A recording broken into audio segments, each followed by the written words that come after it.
So hello, very good morning to all of you dear friend. कैसे हो? उम्मीद करता हूँ अच्छे से होंगे। दोस्तों, हम लोग आज एक नेक्स्ट नेम रिएक्शन लेने वाले, that is what, Wolff Kishner reduction. Reduction मतलब क्या है? Addition of either what hydrogen और removal of oxygen is called as the reduction. उसके साथ साथ इलेक्ट्रॉनिक कॉन्सेप्ट भी हमको पता है ना। Reduction of the addition of electron is the reduction and removal of electron is called as the oxidation. So what is Wolff Kishner reduction? दोस्तों, simply मैं आपको पहले लिखकर दिखाता हूँ और इसके साथ मैं आपको बताता हूँ कि what is Wolff Kishner reduction. So it is nothing but the reduction of the carbonyl group. मैं आपको पहले रिएक्शन बता रहा हूँ दोस्तों। Reduction of what? Carbonyl group with the help of hydrogen, with the help of hydrogen in presence of strong base, in presence of strong base। कौन से strong base? like KOH or the DMSO either।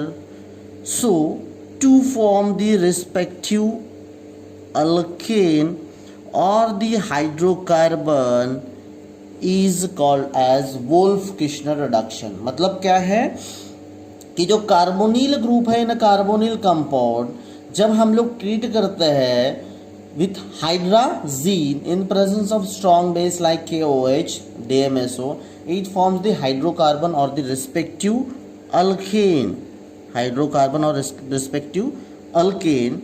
So sorry dear friends, it's N2, respective alkane is called as what? Wolff Kishner reduction. दोस्तों, तो इसको हम लोग क्या कहते हैं? Wolff Kishner reduction. ठीक है दोस्तों, आप इसके जो मैंने एक्चुअली स्टेप 1, स्टेप 2, 3, 4, 5 लिख कर रखा है, पता नहीं कितने स्टेप में ये कैरी आउट होगा, देखते हैं हम लोग। ठीक है, क्योंकि मुझे स्टेप में लिखने की आदत नहीं, बट फॉर बेटर अंडरस्टैंडिंग मैंने यहाँ पे क्या किया दोस्तों, आप लोगों के लिए स्टेप लिख कर रखा है। ठीक है, so let we just start the steps. तो हम लोग मैकेनिज्म देखने वाले दोस्तों ना। रिएक्शन क्या है? When carbonyl compound get treated with the hydrogen in presence of strong base like KOH, DMSO and the other maybe they like the diethylene glycol something else. So it must be the strong base, then it will give respective alkane or the hydrocarbon along with the nitrogen molecule is called as the Wolff-Kishner reduction. So what happens in a very first step? What happens? Let's see. RCR double bond O। Now for your better understanding मैं क्या करता हूँ दोस्तों, यहाँ पे देखिए NH2 को इस तरीके से लिख रहा हूँ, ध्यान दीजिएगा। NHH, ये NH2 और दूसरा NH2। तो क्या होगा दोस्तों? Here the removal of, let's see, here the removal of H2। यहाँ पर क्या होगा दोस्तों? H2O रिमूव होगा इस तरीके से, है ना। H2O बाहर निकल जाएगा and the product will be form. ऐसे निकलता है तो प्रोडक्ट क्या बनेगा दोस्तों, है ना। बहुत सिंपल है, देखिए आप लोग, RC double bond NH2 along with the what? H2O, water molecule है और इसके साथ ये निकल गया दोस्तों। ठीक है, this is the step 1। What happens in the step 2? देखिए स्टेप 2 में क्या होगा, ये जो हाइड्रोजोन बना है, this what? Hydrazone of the carbonyl compound. ठीक है, अब जगह कम होने की वजह से मैं लिखता नहीं दोस्तों, आप लोग समझिएगा। ठीक है, so this is what? Hydrazone of the carbonyl compound. Now इस हाइड्रोजोन ऑफ कार्बोनिल कंपाउंड को मैं किस तरीके से लिखता हूँ, देखिए आप। ठीक है, डबल बॉन्ड NH, और दोस्तों यहाँ पे एक H है ना, NH2 मैं इस तरीके से लिख रहा हूँ। क्यों? क्योंकि जब ये क्या करेगा सेकंड स्टेप में, इस बेस के साथ रिएक्ट करेगा। कौन से बेस के साथ रिएक्ट करेगा?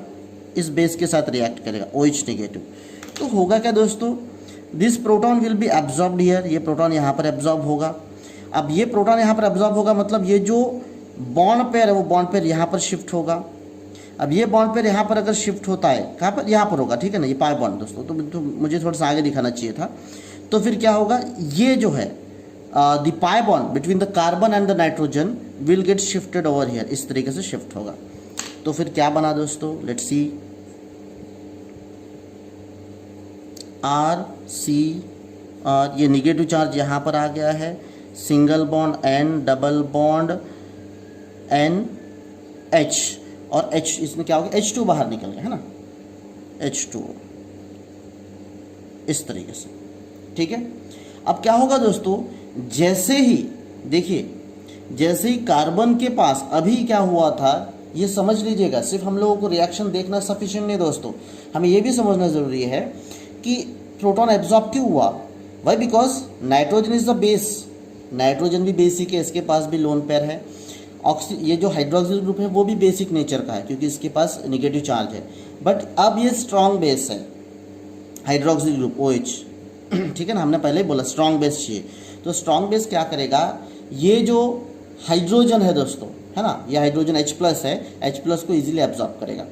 बट ये एब्जॉर्ब करने की वजह से क्या हुआ है, कार्बन के पास निगेटिव चार्ज आया है। नाउ इट इज हाईली और स्ट्रांगली बेसिक। अब ये इतना स्ट्रांगली बेसिक है दोस्तों, नेक्स्ट स्टेप क्या करेगा देखो, अब ये बहुत ज़्यादा बेसिक होने की वजह से ये क्या कर सकता है,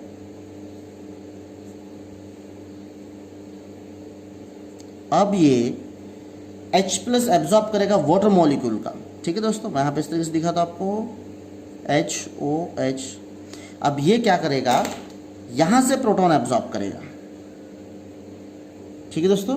ये क्या करेगा, ये प्रोटॉन एब्जॉर्ब करेगा, इसका प्रोटॉन एब्जॉर्ब कर नाउ इट विल बी इस तरीके से, क्या बन गया फिर अभी RCRH N double bond NH, इस तरीके से दोस्तों, ठीक है।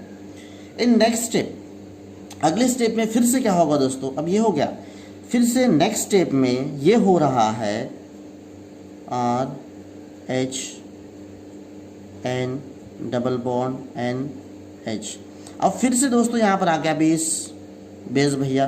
तो बेस भैया आप क्या करेंगे, क्योंकि अब यहाँ पे कार्बन पे तो निगेटिव चार्ज है नहीं, अम्पोलन, याद रखिएगा, carbon with negative charge is called as the अम्पोलन कॉन्सेप्ट दोस्तों। इसको क्या कहते हैं, अम्पोलन कहते हैं। अम्पोलन का मतलब क्या होता है दोस्तों, reversal of polarity. More to know this is what, reversal of polarity, मतलब कार्बन का जनरल नेचर क्या है दोस्तों, पॉजिटिव, लेकिन अगर कार्बन के पास निगेटिव चार्ज आएगा तो उसको क्या कहते हैं, अम्पोलन कॉन्सेप्ट। और carbon with negative charge is considered as the strong base, बहुत ज़्यादा बेस उसको माना जाता है, ठीक है, याद रखिएगा। एक कहावत है ना कि जो सादा सीधा है, इलेक्ट्रो पॉजिटिव है, जनरली क्या करता है, इलेक्ट्रॉन दे देता है, बट उसके बाद, ठीक है ना, अगर बहुत ज़्यादा आगे तो इलेक्ट्रॉन बहुत फास्ट दे देगा ना, वो बेसिक होगा ना। So that is what. अब देखिए इस तरीके से, अब क्या होगा, फिर से एक बार क्या करेगा ये दोस्तों, तो फिर से एक बार क्या करेगा, इस प्रोटॉन को, ठीक है ना, ये प्रोटॉन एब्जॉर्ब कर लेगा। ये प्रोटॉन एब्जॉर्ब करेगा मतलब H+ आएगा ना, इधर H+ आएगा, H+ आएगा तो क्या हो रहा है दोस्तों, ये जो है NN का यहाँ पर, ठीक है, ये बॉन्ड पेयर यहाँ पर, और ये वाला इसके पास शिफ्ट। तो देखिए अगर ये यहाँ पे आ गया तो क्या हो रहा है दोस्तों, ध्यान दीजिएगा कि आराम से N2 बाहर निकल रहा है, N2 बाहर निकल रहा है। And product is what dear friend, तो प्रोडक्ट ये बनेगा, देखिए R देन CH negative charge plus N2 बाहर निकल गया, एंड विद, और यहाँ पर H2, ठीक है दोस्तों, ये H2 बन गया। देखिएगा ये N2 अलग अलग से निकल गया, ये H2O अलग से निकल गया, और ये वाला निगेटिव चार्ज इसके पास आ गया। ये बॉन्ड पेयर है ना, कार्बन और नाइट्रोजन के बीच में जो बॉन्ड है वो बॉन्ड पेयर कार्बन के पास शिफ्ट हो गया। फिर से अम्पोलन कॉन्सेप्ट, फिर से अम्पोलन। And in a final step दोस्तों, फाइनल स्टेप में फिर से क्या होगा, RCR and H negative charge, और N2H2 तो हो गया था दोस्तों। तो अब ये क्या करेगा, फिर से इसके सामने जैसे वाटर मॉलिक्यूल आता है तो carbon with negative charge is considered as the highly basic, so it can easily absorb the proton from the water. अब ये क्या कर सकता है, प्रोटॉन इजीली एब्जॉर्ब कर सकता है, and hence product is what, RCR, here H मतलब क्या है दोस्तों, ये है हमारा रिस्पेक्टिव अल्केन, ये रिस्पेक्टिव हमारा अल्केन, और it is what again the hydrocarbon. So this is what दोस्तों, ये है आपका क्या, Wolff Kishner reduction, in which when the carbonyl compound get reacted with or treated with the hydrazine, In presence of strong base like potassium hydroxide or DMSO, it gives the alkane and it follows this 5 step. ये 5 step में systematic. पहले step में क्या होगा, H2O remove होकर वो hydrazone of the carbonyl compound बनेगा. दूसरे स्टेप में क्या होगा, जो स्ट्रॉन्ग बेस है वो प्रोटॉन को एब्जॉर्ब करेगा, तो इस तरीके से एनायन बन गया कार्बन, मतलब अनपोलंग बन गया. वो क्या करेगा, नेक्स्ट थर्ड स्टेप में एक प्रोटॉन एब्जॉर्ब करेगा वाटर मॉलिक्यूल के पास से इस तरीके से, फिर से बेस अटैक करेगा. वो बेस अटैक करने की वजह से क्या होगा, N2 बाहर निकलेगा, H2 बनेगा और अनपोलंग बनेगा कार्बन विथ नेगेटिव. अब ये कार्बन नेगेटिव फिर से एक प्रोटॉन एब्जॉर्ब करेगा from the water molecule to form the alkane और the hydrocarbon. And this is all about dear friends what, the Wolff Kishner reduction. तो उम्मीद करता हूँ समझ में आया है. अगर नहीं समझा तो मुझे कमेंट करके या फिर डाउट्स जो भी मुझे पूछ सकते हो दोस्तों. ठीक है. So have a good day, stay healthy, stay happy, पढ़ते रहिए, ट्यून रहिए. मिलते हैं हम लोग नेक्स्ट वीडियो में. Bye bye bye.